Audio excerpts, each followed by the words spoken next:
Hi, I'm Hannah Shury-Smith from the British Blacklist, and I'm here today with star of upcoming Disney movie Secret Society of Second-Born Royals, Niles Fitch. So, hello, Niles. How you doing? I'm doing good. How are you doing today? I'm good. I mean, the weather's not great in England at the moment, but Cold or too hot?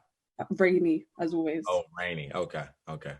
How have you found navigating the last couple of months in lockdown? Um, I feel like it's been a lot to get used to, a lot of ups and downs. Hmm.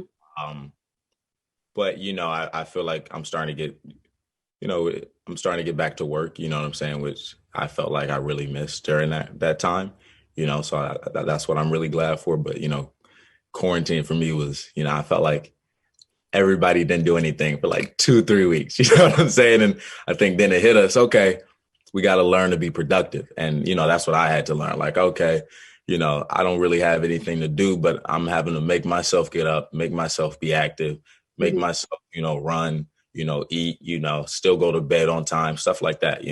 So for me, it was I mean, trying to like get a regimen. Yeah. Cause like, I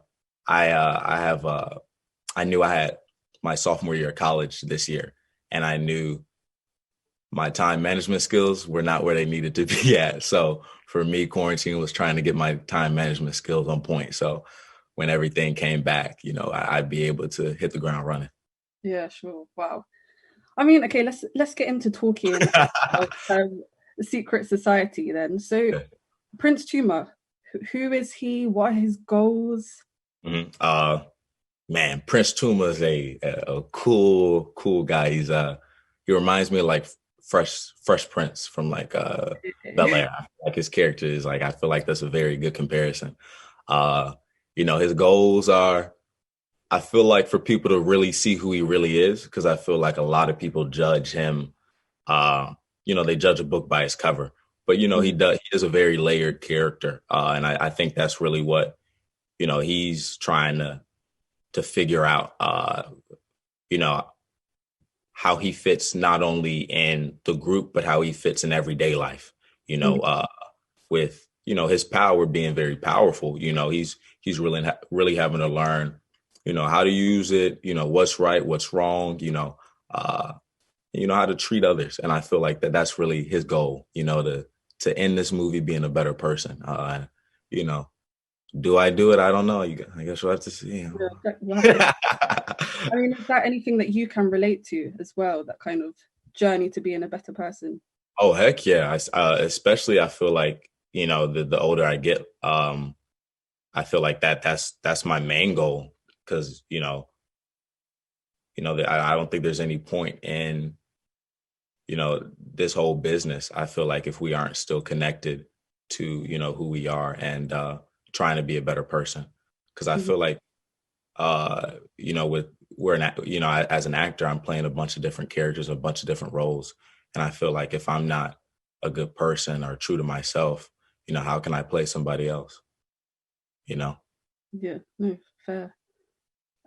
So Prince Tuma is being hailed as Disney's first live action Black Prince.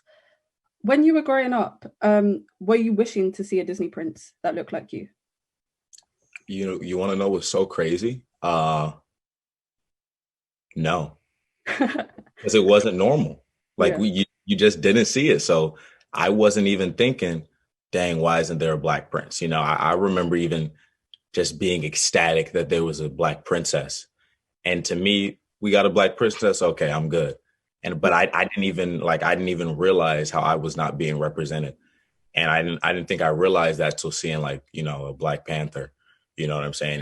And seeing somebody in that position, or finally seeing that black superhero and being like, dang, like, man, I wish I had that, So I think that's what I've really been realizing, with this film coming out. Like, there's going to be a young black boy that has that, So that's really, really cool to me. I mean, what do you think that would have meant to you growing up seeing like a black prince in a Disney movie? I mean, I think it shows us that stuff is possible.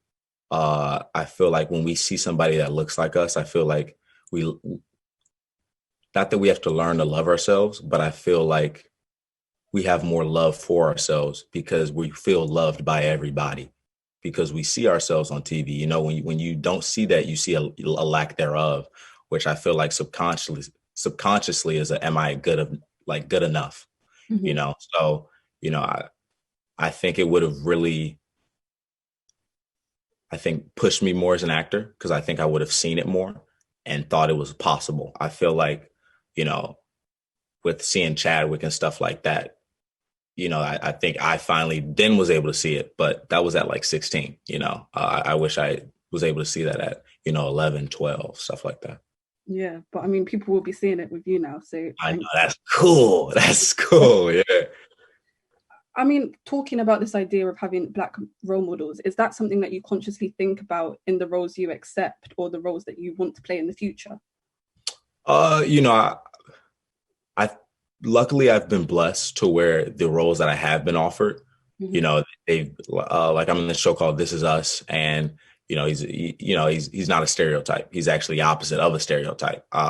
You know, and luckily I'm in this to where you know I'm not a stereotype again. And you know I did The Lion King when I was young Simba, and I wasn't a stereotype. So I've luckily I've been blessed to where I haven't had to actively think I can't take this role because I would be typecast.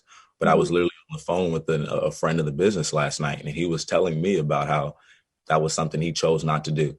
So there were times where he wouldn't work for, you know, 3 to 4 months because all these offers that he's getting are negative roles. And he knows, okay, I can play this negative role. However, you know, I may be typecast as that, you know. So, you know, it's definitely something that people have to think about. But luckily I've been blessed, you know, to where I've had, you know, not had to worry about that as much. Yeah, and hopefully these parts are going to keep being written. Hey, yeah, should say it again for him. um, so back to the film. What was it like working on this project? And you mentioned This Is Us. Like, how was it different playing a superhero, doing all these crazy action things in comparison to playing quite a heavy, hard-hitting, serious role in This Is Us? I mean, I was super excited because I was glad that people were going to be able to see both sides of me, you Mm-hmm. know. Um, and it was weird for me because in This Is Us, you know, while that we do have like the younger, like the Lonnie Parker, Mackenzie who play like you know Teen Randall and all them. Mm-hmm. I'm the youngest, you know, other than them, I'm the youngest. And Okay. in this movie, I was the oldest out of the kids, Really? and that was really weird for me, you know, because you know, I'm used to never going out, you know, when we're on set and stuff like that, because I'm used to only working with adults, you know. So for me, it was a lot to get used to. It was really like cool, but like, you know, I was not used to being the oldest on set. Like that was beyond weird to me, you know. So you know, but luckily I was there with my mom and stuff like that and fam. So, you know, it was an easy transition, but you know, it's weird being the, you know, the youngest and then the oldest. Yeah. What was the most memorable moment for you working on the film? Oh, I got to say when we prepare for the stunts, because that's something that I Okay. was super excited for. And I thought I would be really good. So I talked a bunch of crap, like, you know, to Folly, like, you know, oh, Folly, like, oh, try to keep up, you know, and Folly was quiet and just smirking. And I think it's because Folly knows he's crazy. And he did every single thing. Like he did every stunt. And I'm looking at him like, I can't do that. You know, my flight or fight kicks in or flight kicks in, and I'm not doing that big jump over the you know a big ledge, but you know he had no problems with it. So I think that was probably one of like you know our most fun moments because I feel like him and I really bonded, you know, because I felt like I gained a new respect for him and vice versa because you know we were being pushed to our limits, and Mhm. you know while he may not have had to, I had to get over a little bit of fear to be able to be, you know, pushed to do that, you know. It was that was probably one of our like most fun times on set. Those weeks of just preparing.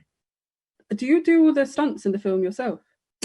So no, we worked with these guys in Toronto. You know, the head coordinator was Matt, and when it came to you know big falls and stuff like that, they obviously switched us out.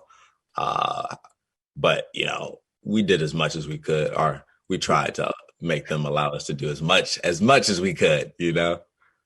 Cool, cool. So, of course, with it being having superheroes in the movie, I Mhm. have to ask, what superpower would you like in the real world? But also, with your chosen power, how would you use it to change the world?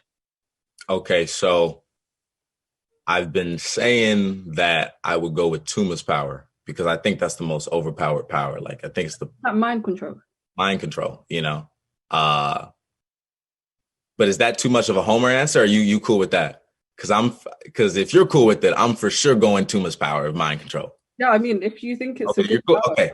All right, so I'm going mind control.